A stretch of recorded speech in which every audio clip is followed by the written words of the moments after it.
Hello everyone, and welcome back to our channel.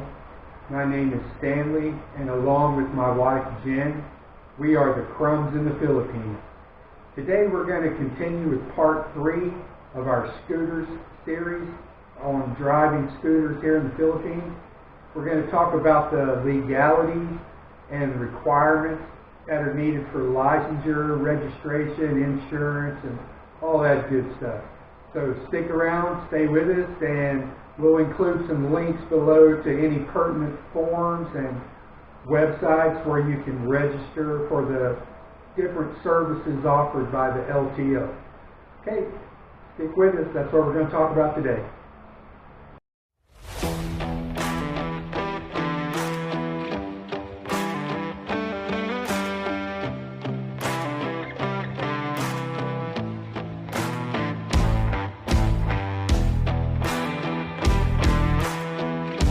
Thanks for sticking around, everybody. Today we're going to talk about the legalities of driving a scooter in the Philippines.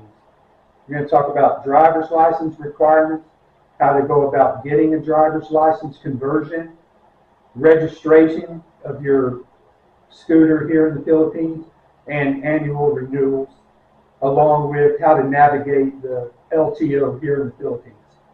Okay? So whenever you first get to the Philippines, as a foreign national, if you have a valid driver's license, then you can use that valid driver's license for 90 days in the Philippines to drive, provided you follow all of the requirements that are listed on your foreign driver's license. For example, if you have no motorcycle endorsement on your foreign license, then you're not really legal to drive a scooter or motorcycle here in the Philippines as well. And that's where I started out at. Okay. So anyway, after you get close to the 90-day point of your license, you need to consider getting a conversion driver's license.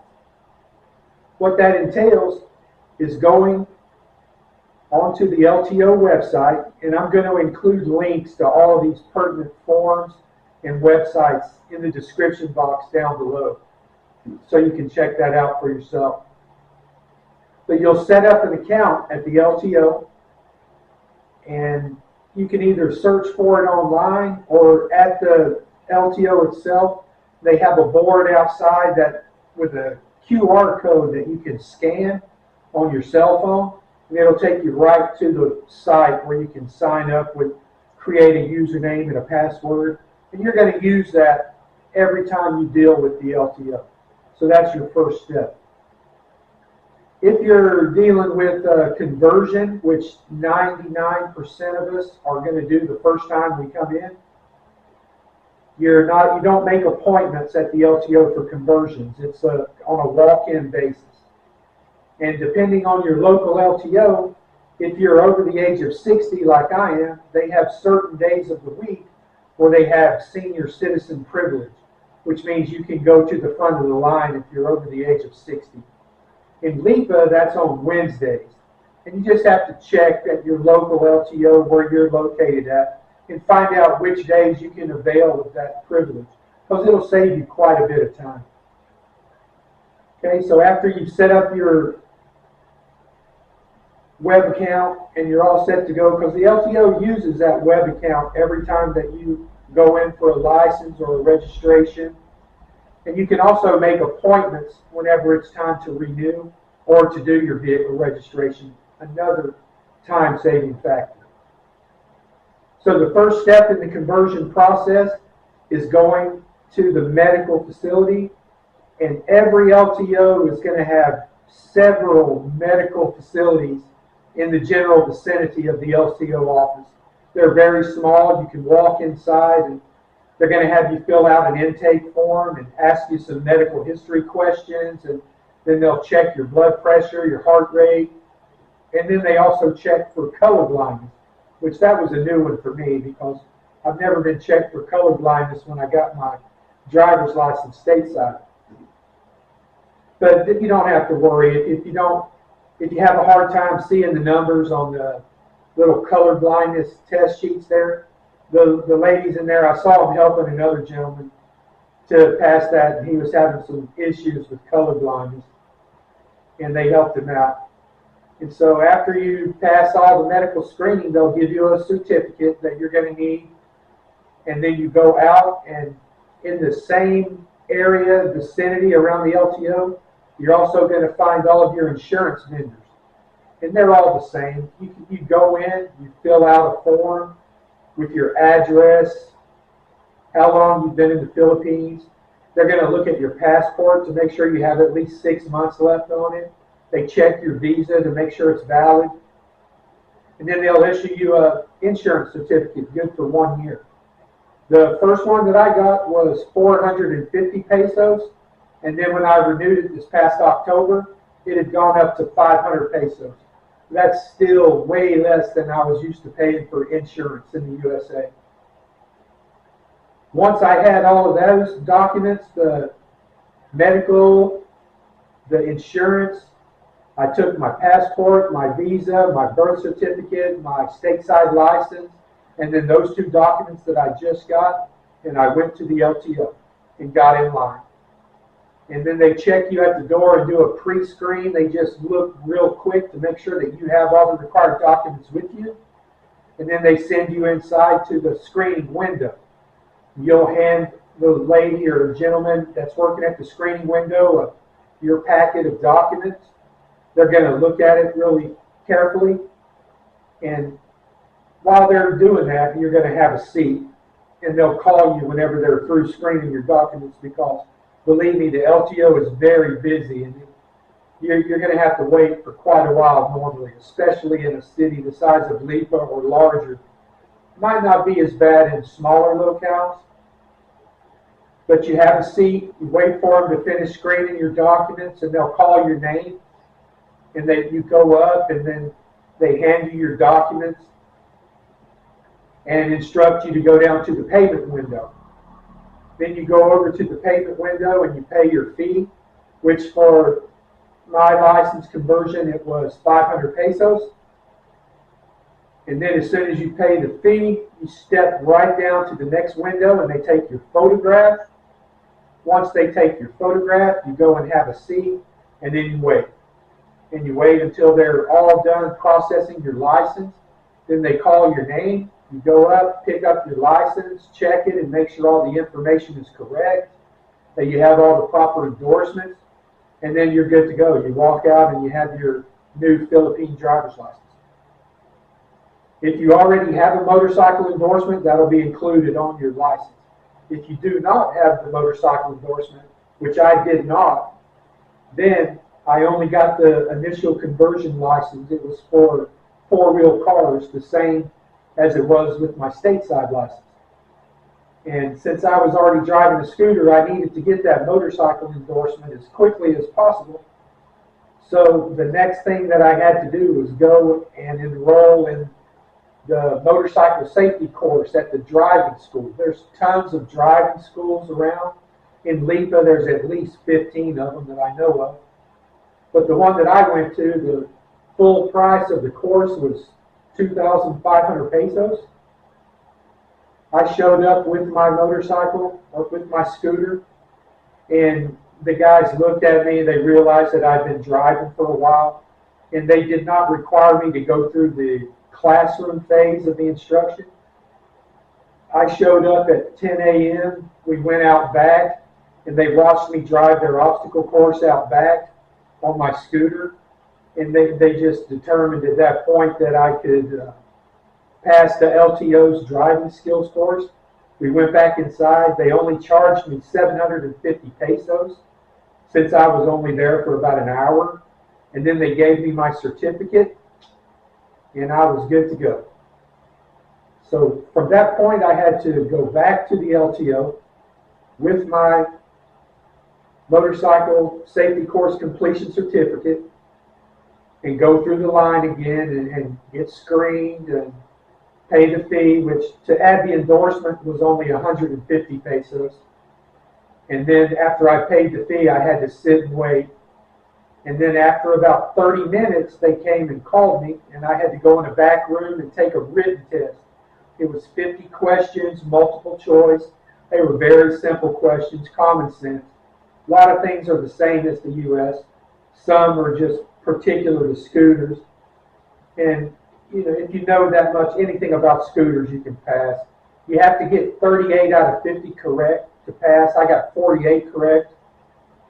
And as soon as I passed the written phase, I had to walk out back to the skills training course and have a seat and wait until it was my turn.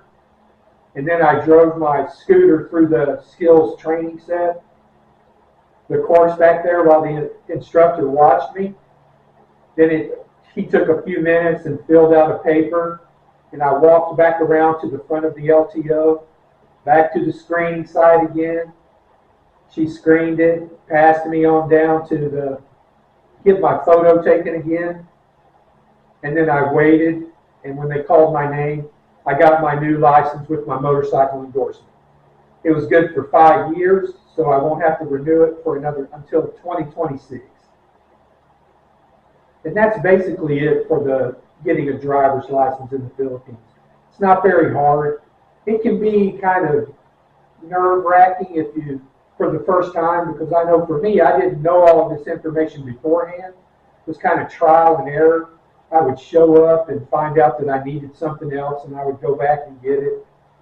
And I probably made 3 trips to the LTO before I was able to get my conversion license. But I was ready when I went back to get my motorcycle endorsement. That was just 1 trip, and I was all done. And then every year, you have to just renew your registration. Whenever you initially register your scooter, you go onto the LTO website and check out the requirements. And there's a list, and you just go right down the list and get all the required paperwork to register your vehicle. You're going to need the bill of sale, which mine was from the dealer. You're going to need your proof of insurance, your medical certificate, your valid driver's license. And then you go back through the screening process again. And they screen all of your documents, make sure you have everything in order. And this is for the initial, okay? In subsequent, whenever you do an annual renewal, you're going to have your scooter inspected. But the first time I didn't have to have my scooter inspected because it was brand new. And you just go through the process. The registration was 350 pesos. You sit and wait, and then they'll call you up to the window, and they'll give you your registration and your tag number, but they don't give you your license plates right away. It takes about 2 months for some reason for them to issue a license plate, and they'll let you know at the email address that you use when you register on the LTO website when your license plates are ready to pick up. And you just swing by there and go up to the window and you pick up your license plates. If you want to, in the interim, you can go to the SM Mall or the Robinson Mall. There's several kiosks out in the mall where they handcraft these really nice plastic license plates that you can put on your scooter. Cost about 400 pesos, and they'll actually put your actual license plate number on the flag. But you have to show them your valid registration with the license plate number on it in order for the guy to make you one there like that. So that's it for the initial registration. Now, at the end of 1 year, it's time to renew your registration. You pretty much know what you're going to need. You know you're going to have to redo your medical certificate. You're actually supposed to do that every 6 months. But I didn't know that the first time, so I went a whole year, and I redid my medical certificate. I renewed my insurance. The price had increased to 500 pesos, which was still really reasonable for me compared to what I paid in the U.S. for insurance. And then you go to the LTO and you just go through the process again. But it's a lot faster for a renewal to get your registration renewed. They don't take nearly as much time perusing through all of your stuff, as long as it's not past due. You want to get that done before it's past due. And mine is due coming up in October, so I'm actually going to make a video that shows the physical steps of going through the annual registration of your vehicle. It's the same for a car as it would be for a scooter, but mine will be for the scooter. And we'll include the going to the inspection place, because the first year that I had to renew my registration, which was this past October, I was required to go and get my scooter inspected. And there's 3 places in Lipa that are accredited to do the inspections. And you just have to find where it is in your location. Show up early, because there's usually a really long line. And I get there like when the gates open. I'm one of the first guys to pull in there. And you get a number and you just wait for them to call your number. You pull into the bay, you hand them your keys, and you just go outside and wait. And then they go through the inspection process. They check your mirrors, your brakes, your exhaust, your ignition. They check the tread on your tires. They actually put it on and check your speedometer to make sure that it's accurate. A little track and things like that. And when you're on, they give you a certificate, and that's what you're going to take with you to the LTO when you go to renew your registration. Okay, so those are the basic steps for renewing your registration, getting your initial registration, converting your driver's license from foreign to Philippine, and also how to get an endorsement on your license if you don't already have the scooter endorsement, which it was really simple. It was actually kind of fun to go to the driving school and talk to the guys there. They were very friendly, and they wanted to know a lot about my background and where I was from, and you know, how long had I been driving scooters or motorcycles. And it was really a simple process, and I was only there for an hour and a half total, filling out papers, doing the little demonstration out back, and then they filled out my certificate and sent me on my way. I was really grateful to them. They saved me money and time. But I'm going to throw links down to the actual application that you use to get your driver's license. It's the same application that you use if it's an initial license, a conversion, a renewal. And trust me, it'll save you some time. If you have the opportunity, print out that application ahead of time and have it all filled up when you show out. Otherwise, you're going to go and stand in line, and then they're going to tell you to go inside and get an application, and you have to come back outside and sit down and fill it out. It can be a pain in the butt to do it that way, which I did the first time. But the second time, I filled out that thing ahead of time, and I was ready to go. And also, I'll put a link down to the LTO registration site where you register and get your account. And that's where you can see your current license, when it expires, the endorsements you have on it, your registered vehicles, and when your registration's due. You can also find a lot of requirements should you ever want to get a higher driver's license, like to drive a tricycle, or if you want to drive commercial vehicles, like the equivalent of a CDL in the USA, you can do that here as well. There's a lot more requirements involved. But anyway, I hope this was informative for you guys. I hope I didn't go too fast. I didn't want this video to be extra long. But if you have any questions, as always, just drop a comment and I'll be happy to answer any questions if I know the answer. And if I don't, I'll find out the answer for you. And all I can say is just try not to be nervous. And I know I was really nervous the first time I went in there. There was hundreds of people there, and it was a lot of waiting in line. And just kind of prepare yourself for that, and just take a deep breath and don't let it overwhelm you. It's not so bad. You can get through it. I know for the annual renewals and all of that, it was very simple. I didn't have any problem going through it. Anyways, that's it for today, guys. Here in a couple of days, Jen and I are going to La Ia Beach. We're going to stay at Camp La Ia.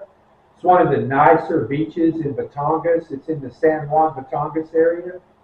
We're staying at a really nice, it's a campground, but they have these nipa huts they have air conditioning in the bedrooms, and they're right on the beach. I'll share all of that with you guys. They have a restaurant on site and a couple of close by restaurants that also deliver there. I'll show you the prices and what the beach looks like here in the Tongass, and maybe we'll go swimming. But anyway, until next time, stay happy, stay safe. We'll see you. Take care.